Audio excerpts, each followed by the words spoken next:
Good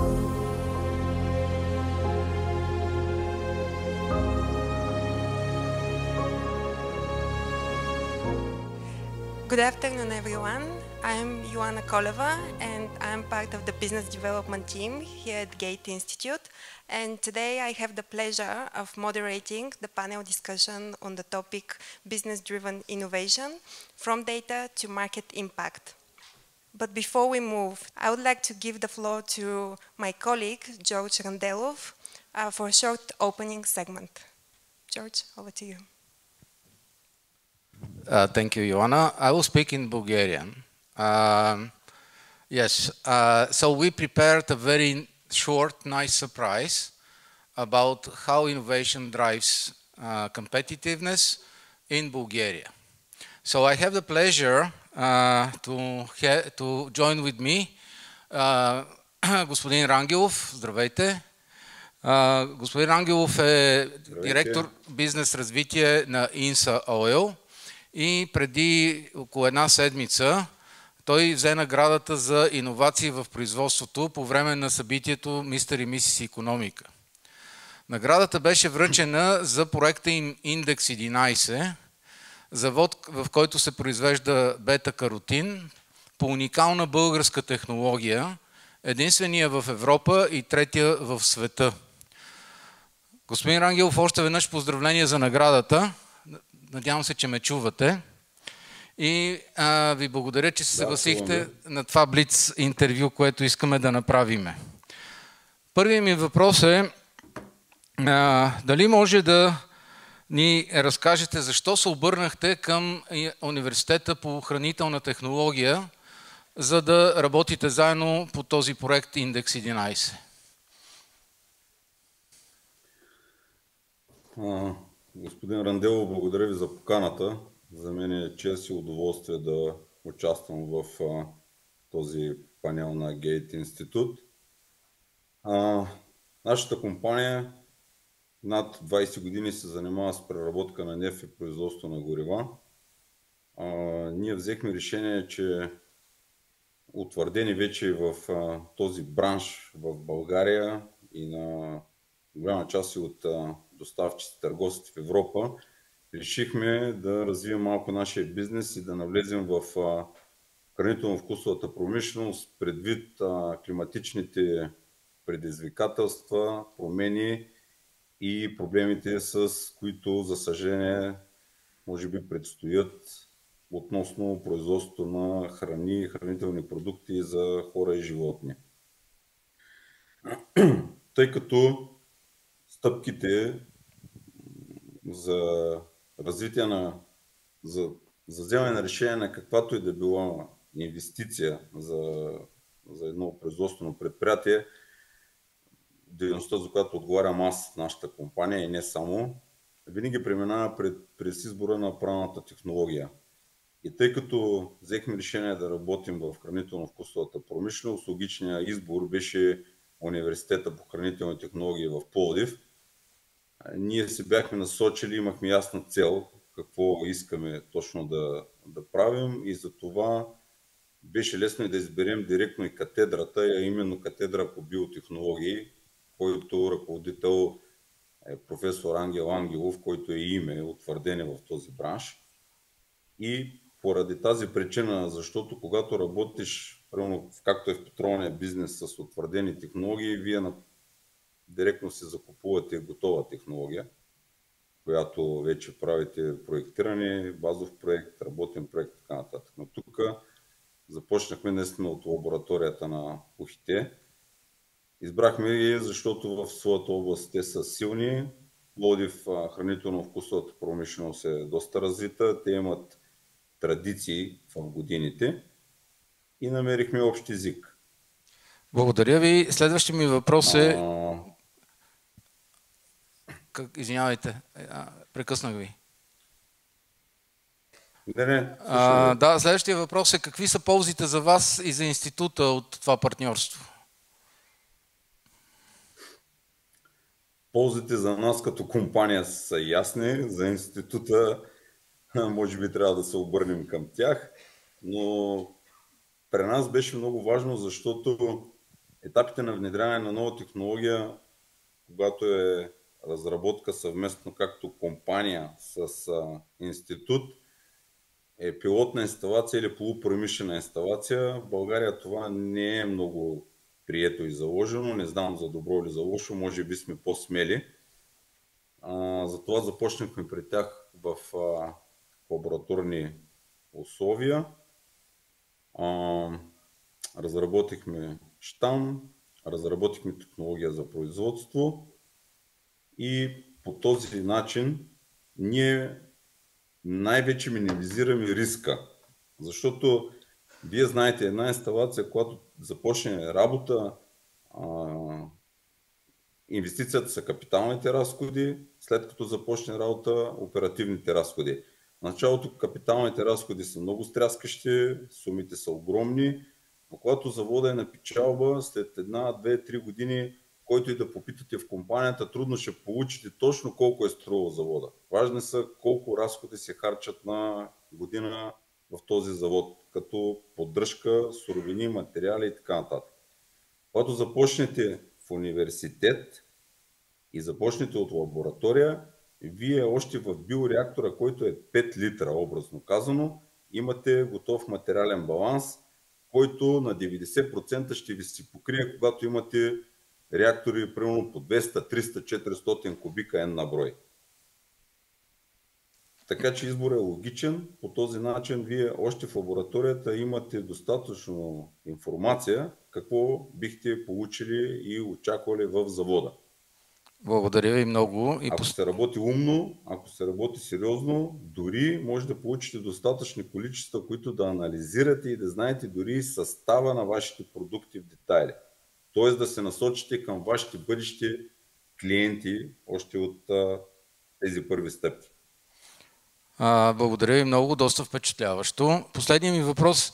Ако трябва да дадете един съвет към ваши колеги и колежки от бизнеса, които все още не са тръгнали да търсят партньорство с научно-изследователски организации, какъв би бил той? Моят съвет е следния. Ако имате ясна идея и цел, и дори да не можете сами, защото не всяка компания има потенциал. Аз, слава Богу, имам много добри технолози, аз самия съм започнал като технолог.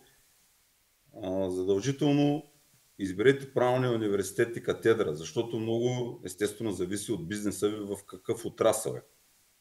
След като изберете университета, в България, слава Богу, има доста утвърдени университети, вижте кой е правилният за вас, като избор е много лесен, коя катедра е силна и кои са личностите там, с които ще работите.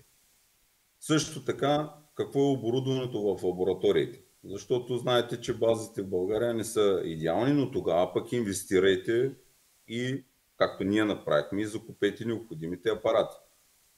Ето, давам ви конкретен пример. Ние в момента по същото време аз внедрявам една абсолютно нова технология в нашата петролна рафинерия, като там съм се обърнал и работя съвместно с Хети и Бургас, химико-технологичния, защото той е логичният избор. Да, и в София има, но в Бургас работят дълго време с друга наша рафинерия в България, която е наш конкурент, но просто избирате правилния университет, правилната катедра и виждате нивото на оборудване, плюс специалистите, които стоят зад тези неща, след като вие вече имате ясна цел, за която следва да работите и да се развивате.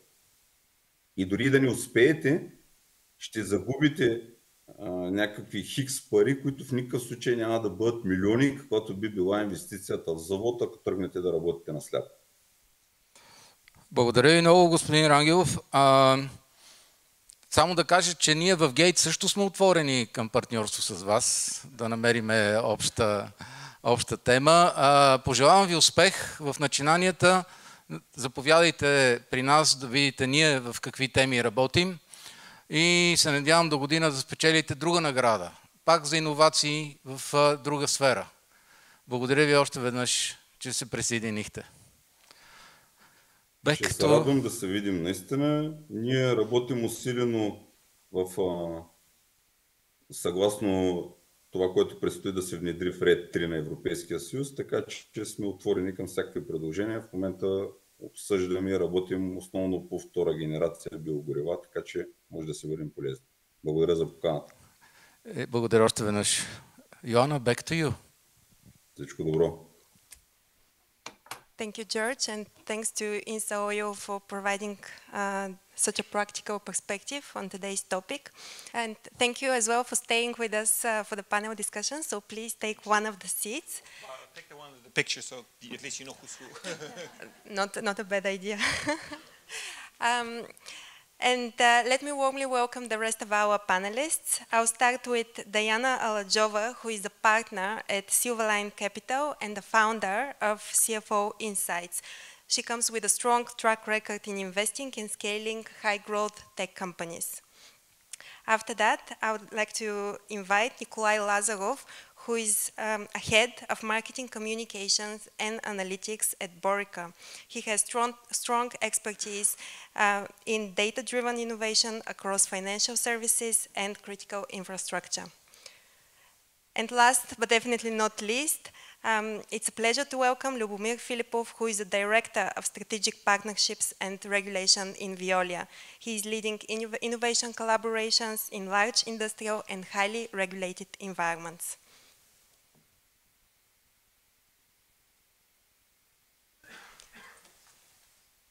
Thank you again all for joining us today.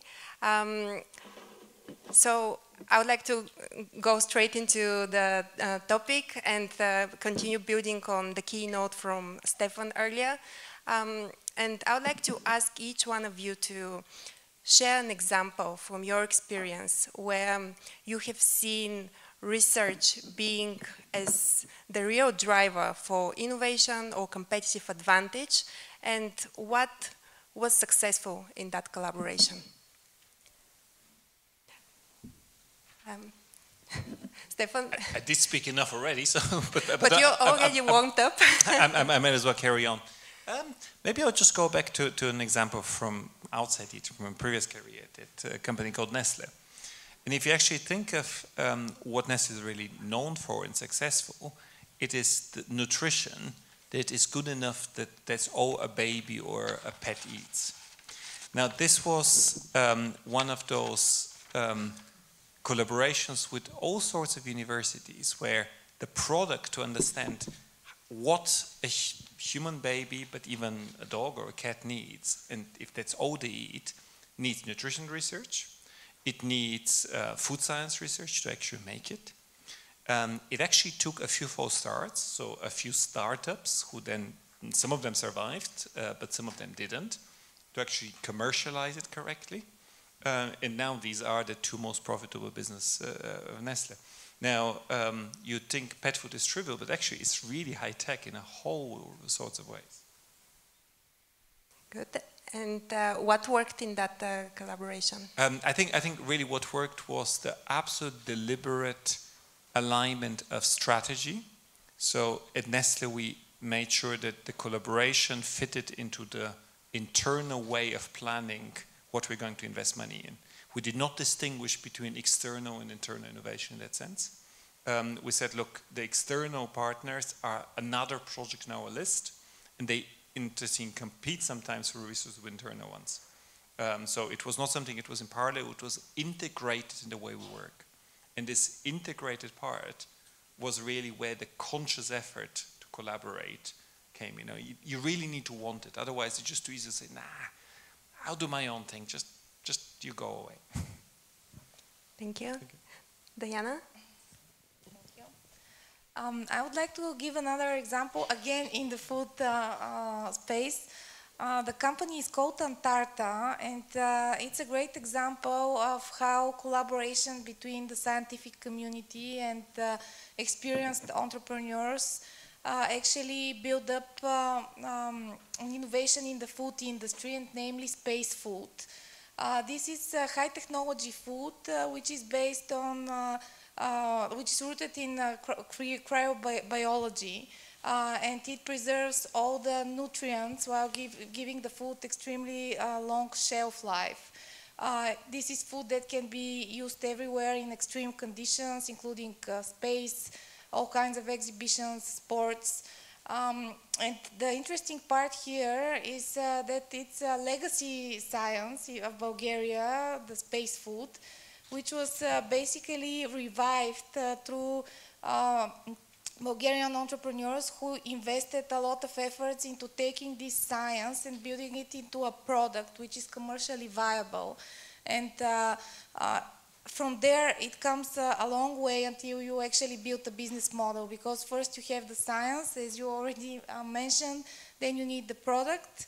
The product needs to have the competitive advantage, which basically comes from the science. And as an investor, for instance, this is what I would be looking for. I need high barriers to entry.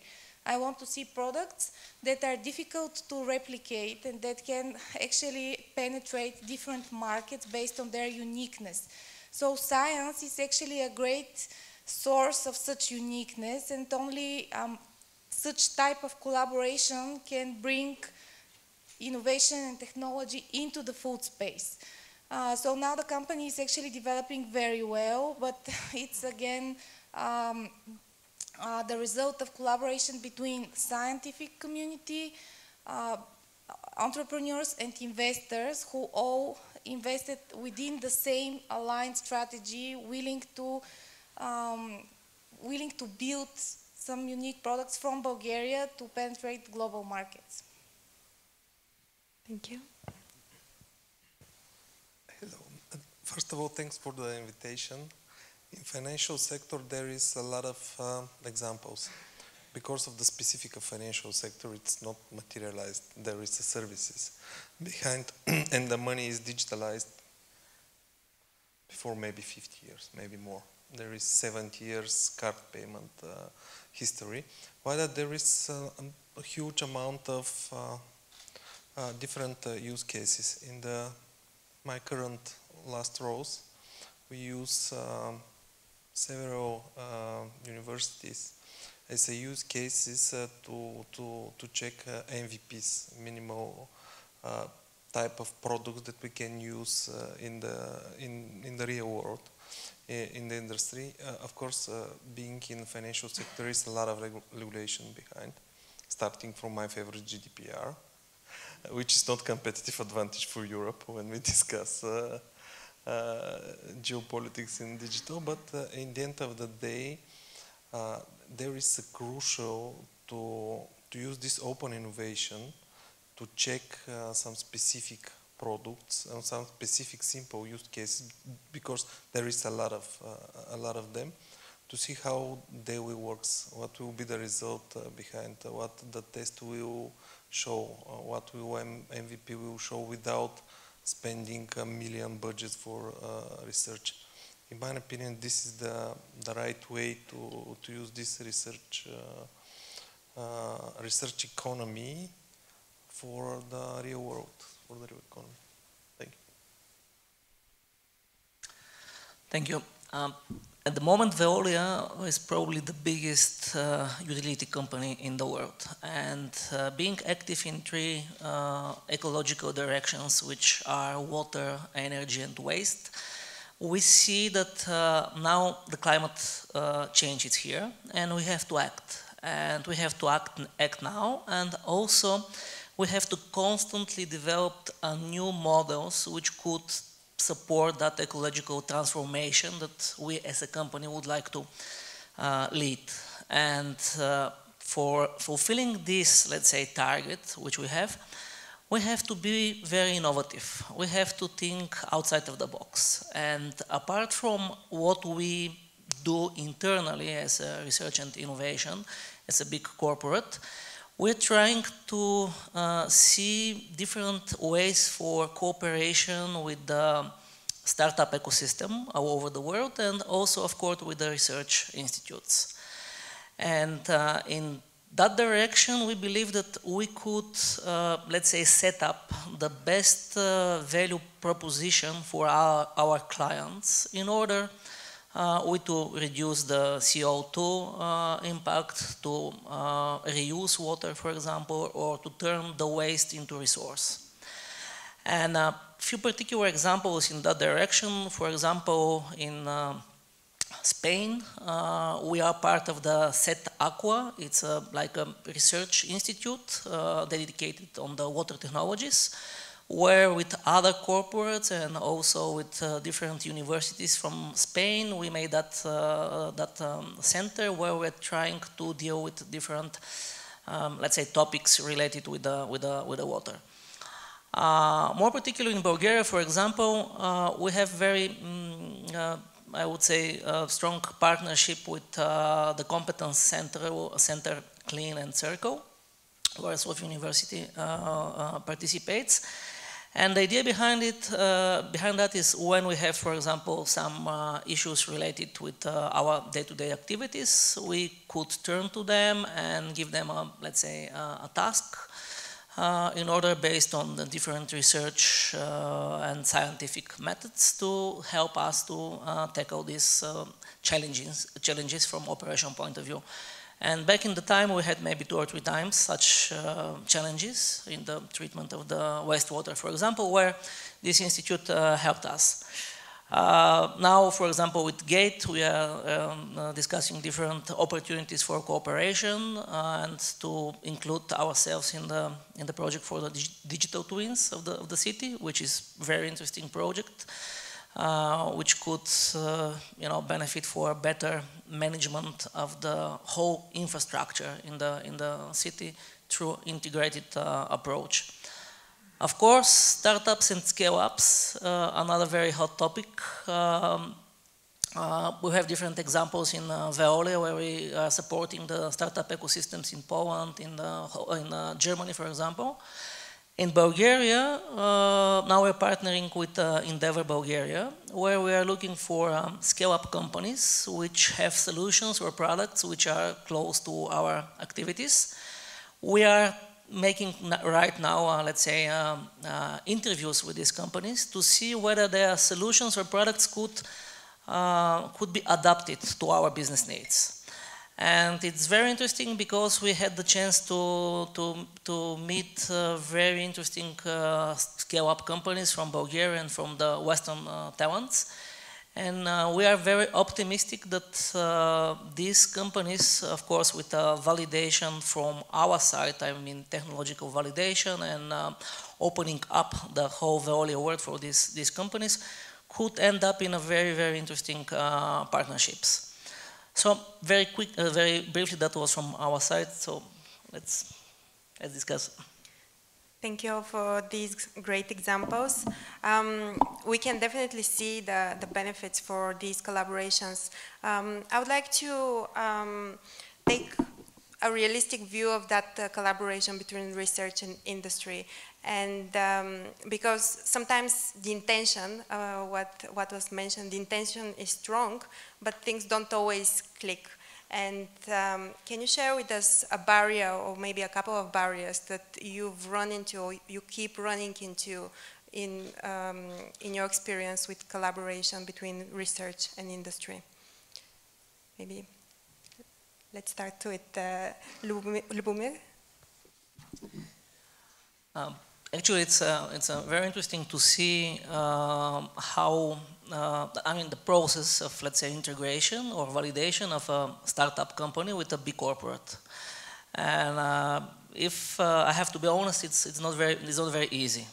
Just because when you introduce the, very ambitious young people which want the things to happen, let's say, in a few weeks, and they are speaking with our engineers are a little bit, not so open-minded. They are not very responsive to the different things. So it has to be some kind of, you have to have internal champion who to lead these processes to happen more fast into the big corporates. So this is one of the challenges that sometimes the big companies and especially the people who need to adopt and could validate or, let's say, give some recommendations for the improvement of particular technology or product, they are a little bit not very responsive. So it has to be from top to down sometimes. In the same time, we need internally to grow the entrepreneurship mindset. And that's what we are doing right now in our companies in Sofia, for example.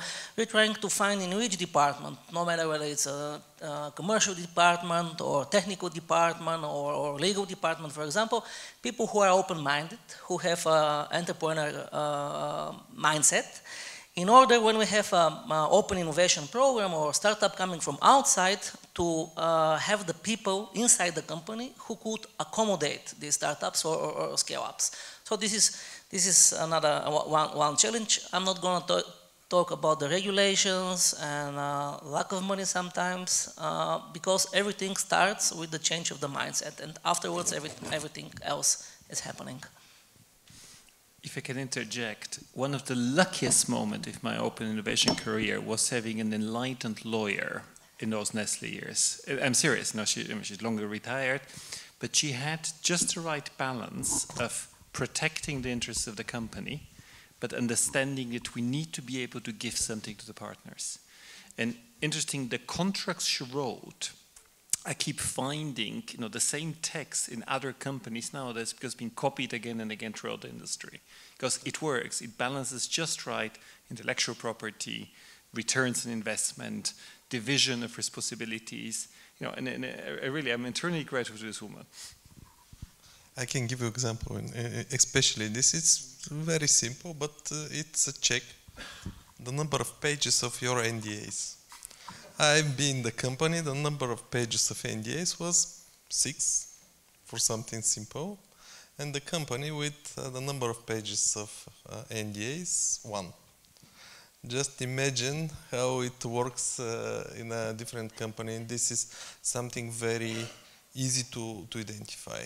When you see the partner with 6, 7, only for starting to discussing something to be commercialized, it's clear that will be a lot of negotiation behind. Why that? The trust, in my opinion, is here is the key words, because in the business, when you are earning for profit, market share, etc., your trust for something proven decision, because you need to deliver result now, next year, your board limits, etc. In the university, it's different. It's long. Sometimes the product development process, it's not 1 year, 2 years period. What sometimes it's not so easy to click the interest between the industry and between the university, because in the current moment the speed in industry is tremendous. And this speed should be delivered with some benefits in the real world from the universities. Whereas, in my opinion, there is a trust in speed in that direction. That never forget, if you see 6 pages NDA, it will be a tough relationship. I can say that. I can give an example from collaborations between startups and the scientific community, and basically why it often doesn't really work out. What I observed over the past years was the following. We have the researchers who are focused very much on the product, and we have the entrepreneurs who are focused very much on the market. And when these two do not align, and it's very difficult to align, there is a clash, because the researchers, they want to build something unique, which is also sometimes very, very complex, and also sometimes very, very expensive. So they don't think about resources, they don't think about market functionality or commercialization. They want to build an invention, they want to build something that they would be proud of. And now the entrepreneurs come, and they don't think in years, they don't think about the product uniqueness, they think about what is the market, what are the commercialization terms, what are potential clients, what these clients actually want as functions for these products. And when they came back to the researchers, and they come basically with a lot of limitations. in terms of resources that are available from investors, in terms of time frame that they have to build something specific, and in terms, of course, of the final and end product, which is very often different from what the researcher had in mind in the first place. And when we see that, especially in early stage startups, it can go both ways. Either the collaboration doesn't happen because they just cannot align. And it's very difficult for a researcher who had never had an experience with the market, for instance, because they had never brought a product to the market in terms of business modeling. And for the entrepreneur. And there are all types of conflicts here. So one of the barriers, I would say, is a lack of translators. And the more translators there are, I think all of the people here basically have such a role, including the GATE Institute, because you need people to translate to both parties how they could align the interests between them and why is it important to align it, because otherwise, in terms of incentives, they would always go in the opposite ways. Maybe just another very small comment. I couldn't agree more, but I find the startups are the translators. If you have faculties talking to companies directly, this is where the timelines, the IP rights, the different culture, they're difficult. Now, this is why, of course, we have our KICs, communities of trust, but actually, usually, it's easier for a researcher to found a company themselves out of their PhD and then start talking, once they're confronted with business, to a large company, than do it directly. That's why we do need startups there. You cannot take them out of that mechanism. Very interesting insights, thank you. So it sounds like that translation and alignment and change and alignment in the mindset as well is quite crucial in that collaboration. Probably you would agree also that the fuel in that relationship is also the data, because today data sits at the heart of a lot of the innovation that's taking place, and it can definitely accelerate the progress, but it can really slow things down. So in your perspective, from your experience, when have you seen data, when do you think data can be an enabler rather than a barrier for the collaboration between research and business and driving the innovation? Maybe I can start here. So I think we all agree that data is a must in order to do any good research or any good business. You always need data to analyze so that you have some fundamental to step on. The point is we often have the barrier that data is unanimously defined. You have this confidential information which basically can cover everything. And often this basically acts as a troublemaker to any innovation and progress. So what I have seen that works well and what we apply, for instance, is risk-tiered data enabling, which basically means that you divide the data into types of sources depending on the risk of this data. And for instance, industrial data is low risk. You can freely distribute industrial data. While, for instance, personal data is the highest risk. You never distribute personal data. And once you have these stacks of data, you can transfer a lot of it directly to uses that are needed in the specific company or in the specific business or research, just depending on the definition of this data. So what we see that works is never having the whole definition of confidentiality applied, but rather think about what they actually need and how you can provide it without, of course, the violating any legal or other norms. Makes sense. Stefan, you seem to disagree. No, well, I only disagree on the industrial data because this is highly valuable, and trust me, no one will give you the process parameters just because they like you. But I think the point about data in collaboration is data is not just there. We have the analogy that data is the new oil, and just like oil doesn't actually lie out there, you actually need to find it, extract it, process it, and so on. data actually needs to be gathered systematically, which is not. It needs to be understood, it needs to be structured, processed, and applied. Now, if you look at medical data, I mean, this is ridiculous. I get a blood analysis every 6 months, if lucky. No one knows what's in between. You know, and then somebody's trying to work with that data. If you look at process data, I mean, this is coming out of machines not designed to surrender that data. It's just inside the process control units, and that's it. If you look at cities data, you know, the lecture from this morning, no one actually knows where the bus is. You know, you assume based on a timetable where it should be, but it's not very useful if you're waiting for it. So the data itself may well be the product, and therefore the collaboration emerges from the fact that if you're good at gathering data, somebody needs to buy it off you to pay for it. I will add that there is a different layer in this topic. When we discuss for scientific data, we can use some synthetic data or anonymous data in order to prove our MVPs, etc., etc. The real issue starts with the real life data and how is processed, protect, and how this processing data will impact organization, institutions, individuals, etc., etc. Why that when we're discussing the data, we are touching a very sensitive topic, and with the new power of AI and how we can fastly, how to say, I can give you an example for the real world.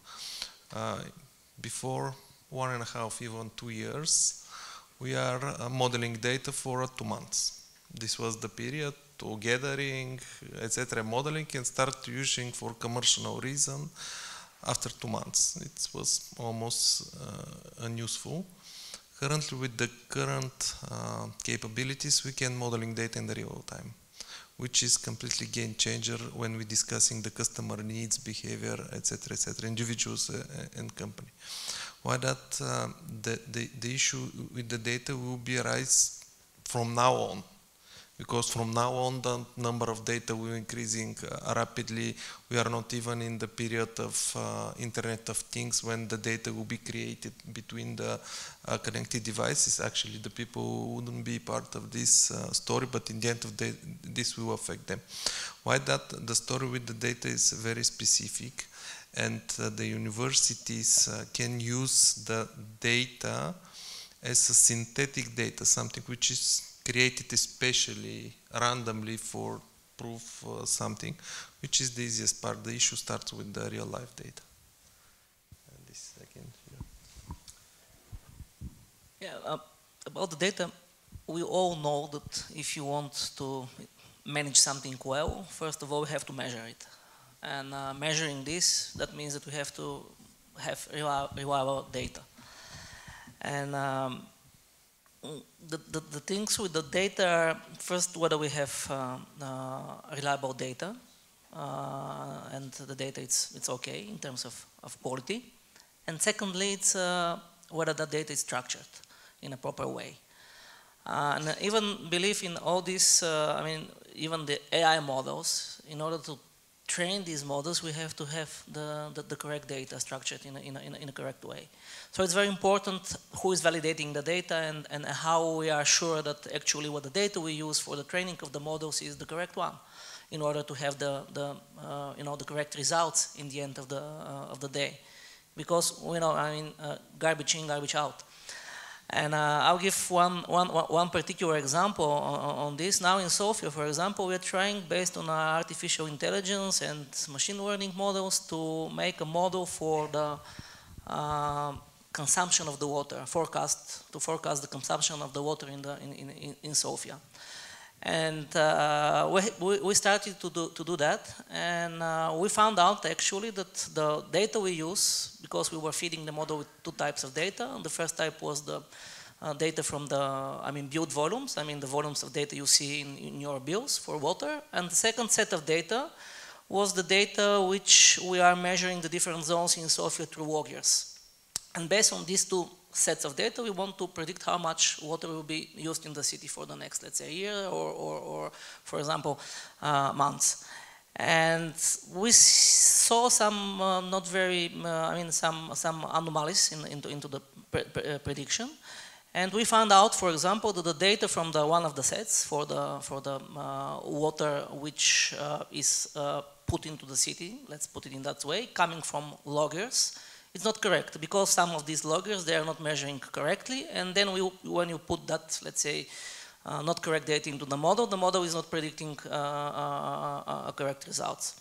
So yes, we are trying to move from opinion-based decisions towards data-driven decisions, but we have to check all the time the quality of the data. Thank you. As I want to give the floor to the audience, I would like to also ask you about the whole scaling process and for that collaboration between research and industry. What collaboration formats have you seen work for that collaboration and for taking the innovation from the labs to the market, and what was successful in the scaling? I think I can only go back to what I said before. It's absolutely essential that whatever you're doing as a company is at the core of your strategy.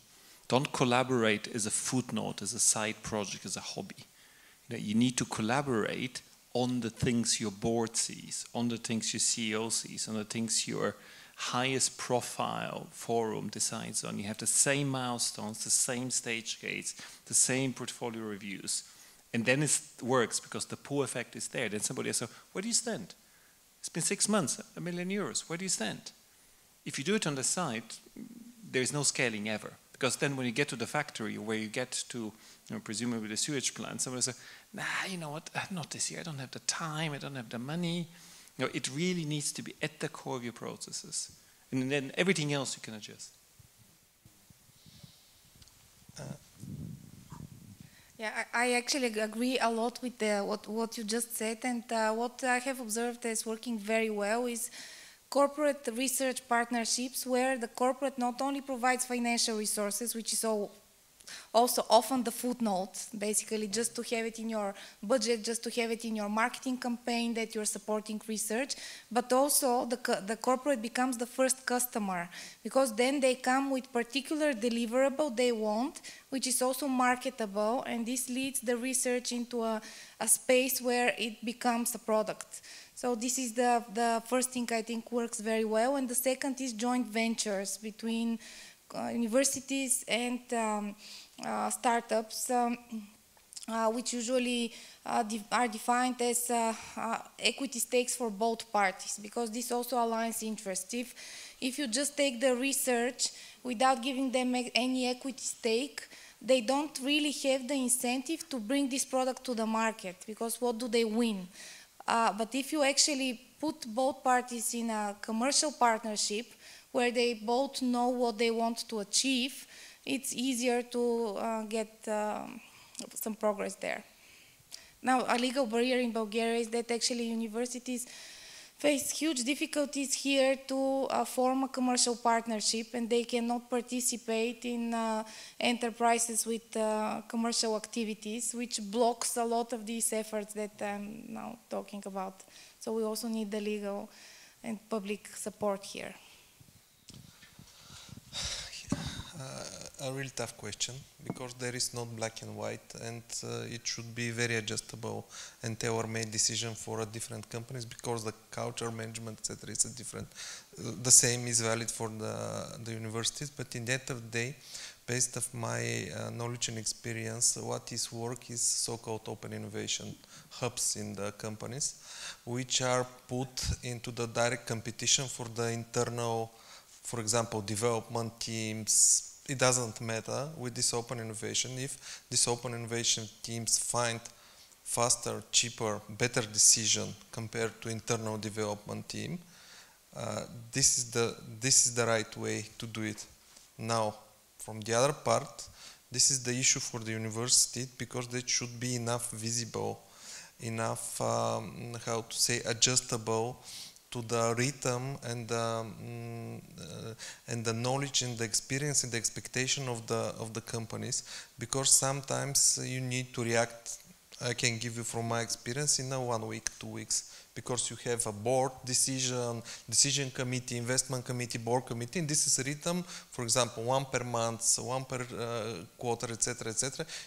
You should give a decision, yes or no, for this short period, and there will be not a lot of time to discussion, etc., etc. Why that in the universities, researchers should have a clear structured products in order to fit and click in the company strategy, and this I can share based of my knowledge. Yes, definitely you have to have a strategy, and for me it's very important to know actually whether you're gonna be able to put on the market the particular, let's say, innovation or research or whatever you find out. And in our practice, we had very often meetings with, let's say, some kind of a scientific people who are coming to us and saying, hey, we have a great idea, this is, breakthrough, innovation, this is something, very from scientific point of view, very, very interesting.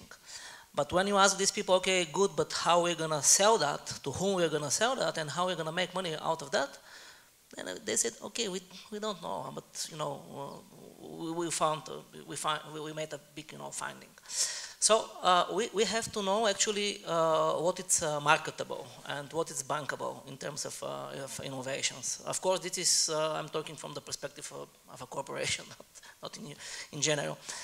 And for example, in Veolia, we said that we are going to ring fence 1% of our annual turnover that is going to be invested in innovations.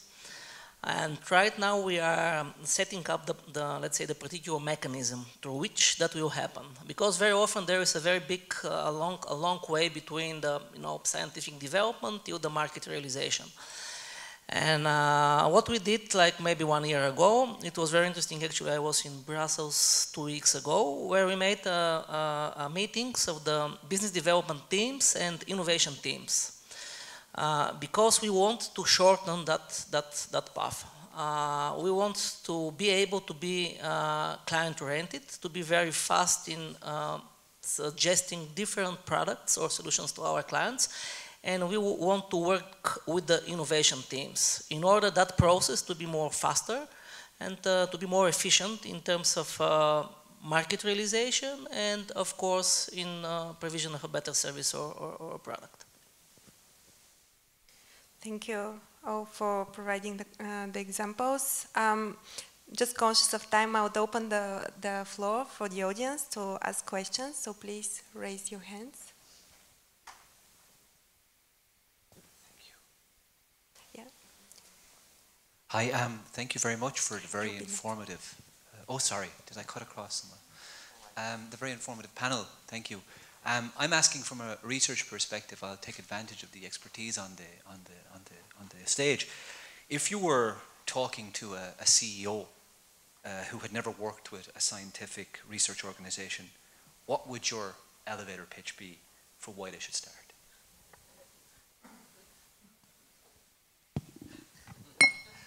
First of all, you should probably ask yourself if you're talking to the right person.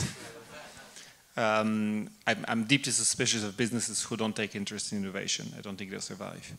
But if for any reason it is the right person, make sure you do your research and understand what's their pain point. They would have usually said it in the last press conference, investment conference, and just attack straight that. If they're talking of all the efficiencies they need to take, I'll say, you know what, I'll have just a solution for your efficiency. If they're talking of how they need growth, say, you know what, 1 million people will buy your product just because you work with me. Just like with every pitch, find a pain point and make sure they hear what they actually are worried about while they're actually not listening. I can give you again one practical things. Usually in the big corporates, there's 2 types of people. One are create trouble for the CEOs, and the other are take care about these troubles. And why are the pain points here? You should know what is the pain points. It's not so tough to understand. Listen them. When they say something 3 times in one speech, this is for them pain points. I will go back more than 10 years. In 2009, I have one speech, Let's Do It, was presentation. And our CEO, for the group CEO, 76 times said cost reduction. It was clear which is the pain point. Why that I can give you this example. Very quickly from my side, I fully agree that you shouldn't talk to the CEO. You should talk to the innovation officer or innovation manager, because that's the person who could, I mean, if you sell your idea to that guy, then that guy is going to go and sell this to the CEO. Of course, the CEOs, they are interested in this. They're looking at the financial numbers. I mean, that innovation, of course, it's going to, solve some, big issue of the environment or of the society, and okay, that's good. But in parallel to that, the CEO is looking to the results. Is that going to reduce the costs? Is that going to increase the revenues? Is that going to make us more efficient? And that's why if you want to sell your idea to the big corporate, just try to find the people who are the innovation managers in that company. For me, from my perspective, this is the best way to do it. And briefly from me, offer them a low-risk option on how to test your product. Something that could happen fast and that could deliver some results. Because this is after you have your foot at the door, it would be easier to actually enter, rather than giving them a very huge opportunity, huge product, and something they need would require a lot of time and resource. Thank you. I think the gentleman on the second row had a question. Yes, I have a question to Stefan about your first picture about resilience. And I wonder, how come you have the Nord Stream pipe there, but not the Langeled pipe? The Nord Stream is delivering 0, and the Langeled pipe is delivering 11% of the UK primary energy. I think just to make you ask yourself the question, thank you for noticing. Because indeed, it is exactly this kind of illustration that shows how bad it can get. Yes, no, it's deliberately a picture before the war, because it just shows how little attention we're paying to resilience. And it's one of those, if you don't pay attention to it for long enough, the problem becomes bigger. Yes.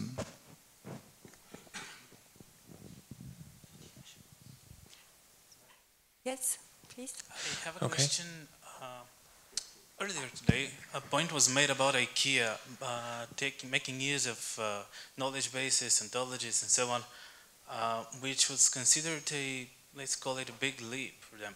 Now, IKEA is a big European player, one of the biggest maybe.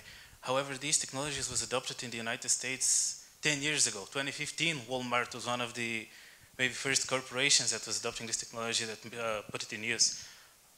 Do you think, from your experience, European companies are slow to adapt to these new technologies, slow to adapt to these new innovations, and could that maybe help create that bridge that you were mentioning, the falling behind from the United States and China?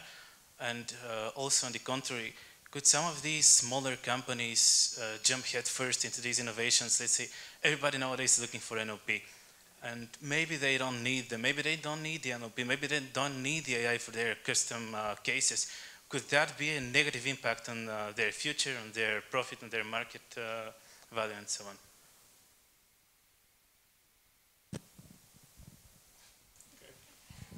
I'll try. Look, I think there is a problem with companies wanting or not wanting to innovate. The coach is the point of a CEO. There are too many companies in Europe that just don't want to innovate. They blame it on regulation, they blame it on all sorts of things. The reality is many of them are just too comfortable, high market shares, long history of success. It's called complacency in English. So that, I think, will need to change, and that will need to change in the competitive pressure. It needs to change by opening up. The good news from my point of view is it's not uniformly distributed either. The problem is in the old established industrial member states of the Union. The problem is much bigger in Germany than here. If you actually look at the numbers, it's the periphery of the continent, starting from Cyprus, Greece, Bulgaria, Malta, Portugal, kind of all the way to the Baltics, where the truly dynamic companies are. So I have very high hopes for this continent because we are a mixed bag and there is always an island that's doing well and is taking up the kind of innovative spirit you're talking about. While the rest of them, yes, are very much asleep, but thank you very much. They can just cover up and stay there. Also, I think it contributes that Europe is a quite fragmented market. Like if you compare it to China and the US, here we have a huge number of smaller companies aiming very often to solve similar problems with less capital. And the combination of this often leads to, we call it the large valley of debt, which is basically where all the researchers collapse between TRL 4 and 7, like before actually having a product ready to go to the market.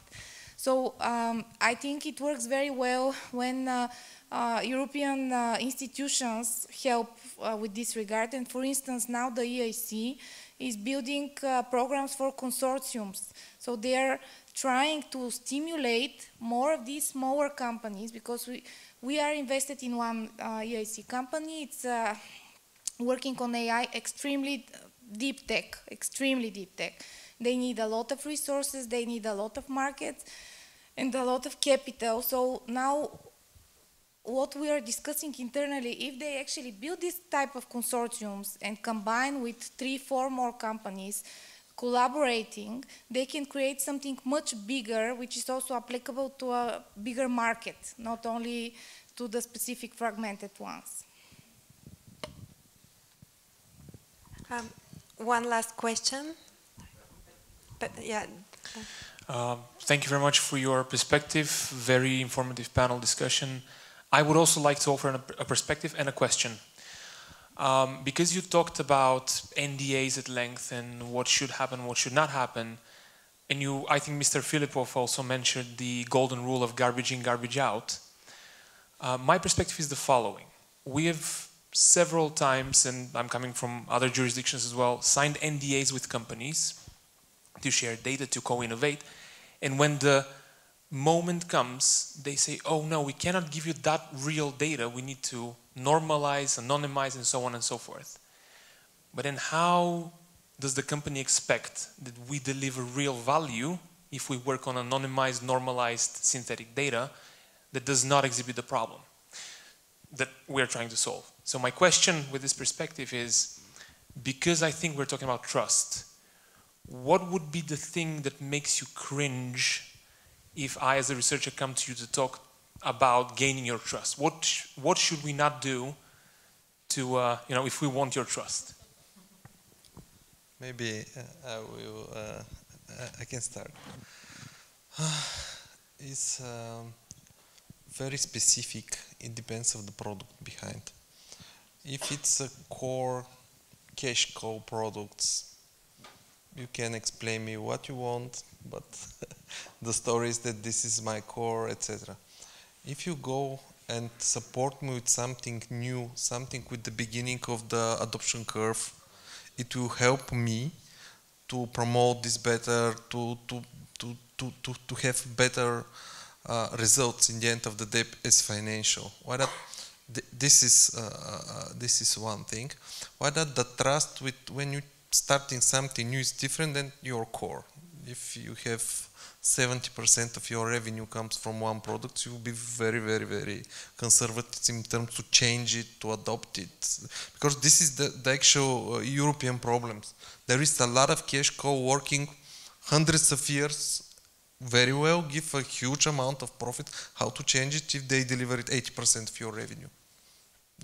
Everyone will start to think slightly differently. Why that help me with something new, something which is I need help, and I will support you.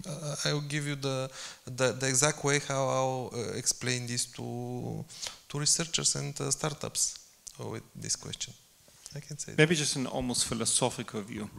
I'm signing an NDA because I trust you. It's not that I trust you because I signed an NDA. NDAs, by the way, have highly questionable legal value. I will let the lawyers comment on this one, but by and large, they're unenforceable. You need to create trust by common interest. And I think this is exactly this point. You need to be offering something that is commercially relevant. You know, back to the question of CEO, where do you fit in my business model? Because if you fit my business model, I want you around. And you don't, I don't think I'll cringe. My first reaction as an executive is always, I do trust you. Business, humans do trust. It's only when you do something bad that I will stop trusting you, and then you're in real trouble. Fully agree about the form of NDA, and I'll come back to what I said in the beginning. It's very important to have the right internal team who is going to deal with that. For example, one of the departments I'm responsible for is the legal department. And in the past, the legal department all the time was saying no, no, no, no, no. And it took some time to, you know, educate them that, okay, when you say no, or that cannot happen, okay, explain me how we can do it. I mean, which are the steps? Okay, if it's not possible now, tell me what I have to do in order that to be able to be done.